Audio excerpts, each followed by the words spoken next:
Assalamualaikum warahmatullahi wabarakatuh. Sahabatku yang dirahmati Allah, barangkali masih banyak para sahabat sekalian yang belum tahu apa itu aswaja, atau masih bertanya-tanya kenapa ada gerakan Ahlus Sunnah wal Jamaah. Mari kita tarik garis sejarahnya dulu, mulai dari era generasi tabi'in, yang mana pada waktu itu wilayah kekuasaan politik Islam semakin meluas. Di antaranya umat Islam semakin bertambah dari berbagai suku dan bangsa. Sebagai konsekuensinya, karena Islam mengajarkan agar dimanapun berada umatnya senantiasa menambah ilmu, aneka pengetahuan masuk ke umat, kecuali itu aneka manhaj dan pemikiran juga ikut tumbuh. Firqah pun semakin bertambah. Lahir aliran yang meyakini bahwa hamba tidak punya kuasa dalam perbuatannya. Seorang hamba siapapun berada dalam kondisi majbur atau dipaksa dan tak punya kuasa. Kelak aliran ini disebut Jabariyah. Sebagai antitesa, lahir pula kelompok Qadariyah yang meyakini bahwa Allah tidak turut campur perbuatan hamba. Allah hanya menciptakan dan untuk selanjutnya membiarkan hamba berbuat dengan kemampuannya dan kuasanya. Dari Qadariyah kelak lahir kelompok Mu'tazilah yang dicanangkan oleh Wasil bin Atha, wafat sekitar tahun 131 Hijriah atau 748 Masehi. Sementara mereka yang memilih jalan tengah meyakini bahwa seorang hamba tidak punya kuasa, akan tetapi ada usaha ikhtiar.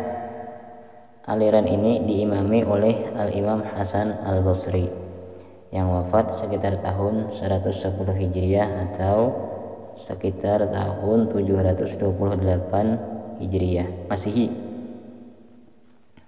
Penting dicatat, suatu saat itu belum ada penamaan istilah Ahlus Sunnah wal Jamaah. Istilah ini dikenal pada fase selanjutnya, di mana bangunan pemikiran jalan tengah atas fiqih dan teologi dibakukan oleh para imam mazhab. Pasca terbentuknya mazhab inilah Ahlus Sunnah wal Jamaah muncul sebagai sebuah firqah atau identitas atas kelompok, yaitu sebagaimana disebutkan Al-Imam Az-Zabidi dalam Ittihabus Sadah,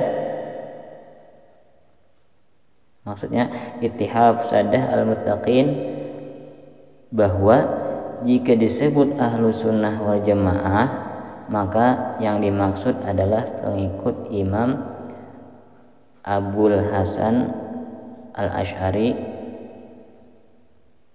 yang wafat sekitar tahun 324 Hijriah atau sekitar tahun 936 Masehi, dan pengikut Al-Imam Abu Mansur Al-Maturidi yang wafat sekitar tahun 333 Hijriah atau sekitar tahun 945 Masehi.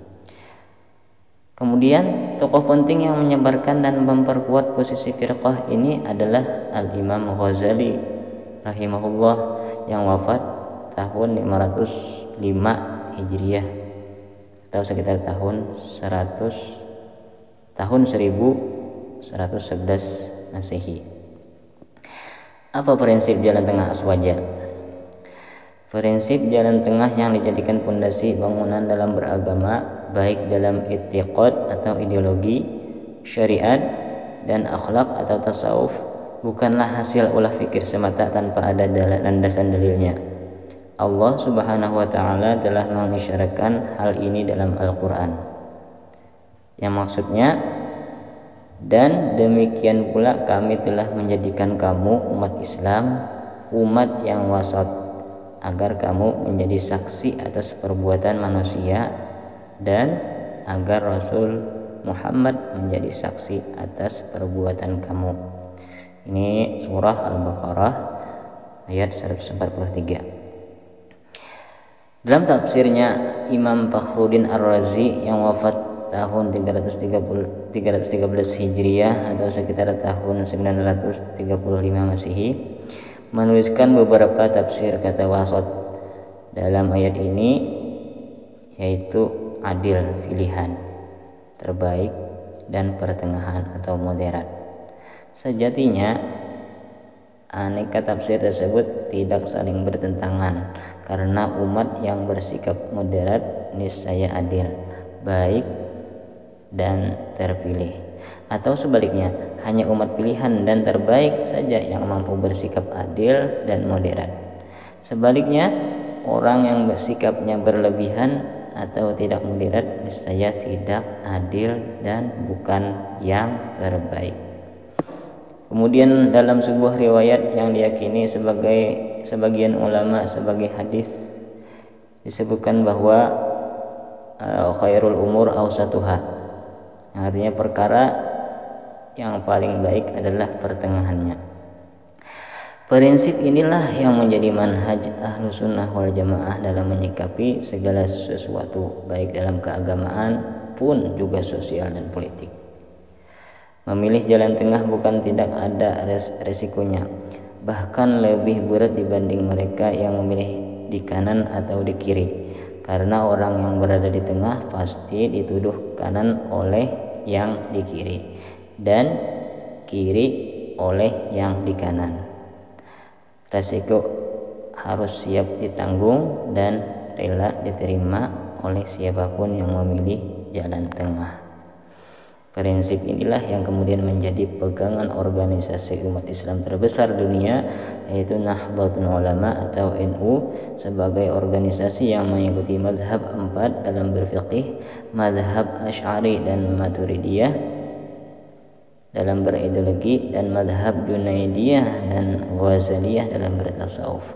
Nahdlatul Ulama meneguhkan diri sebagai ormas aswaja, karena mazhab-mazhab itulah yang sesuai dengan prinsip jalan tengah yang masih kuat bertahan di antara sekian mazhab aswaja lainnya. Namun pula bermazhab ormas yang didirikan oleh Hadratus Syekh Hasyim Asy'ari yang wafat sekitar tahun 1366 Hijriah atau tahun 1947 Masehi, tidak semata berpegang pada tekstual atau qauli dalam bermazhab. NU telah mengembangkan diri kepada bermazhab secara manhaji atau metodologi, karena bisa saja secara qauli berbeda, namun secara metodologi tetap berada di jalurnya, yaitu metode jalan tengah. Sebab itu wajar kiranya bila dari zaman ke zaman ormas yang berpegang teguh pada prinsip jalan tengah ini senantiasa menghadapi aneka macam fitnah dan tuduhan, terutama dari kelompok kiri dan kanan, juga orang atau kelompok yang tidak memahami metodologi jalan tengah. Demikian, semoga ada manfaatnya. Wallahu muwaffiq ila aqwamit thoriq. Assalamualaikum warahmatullahi wabarakatuh.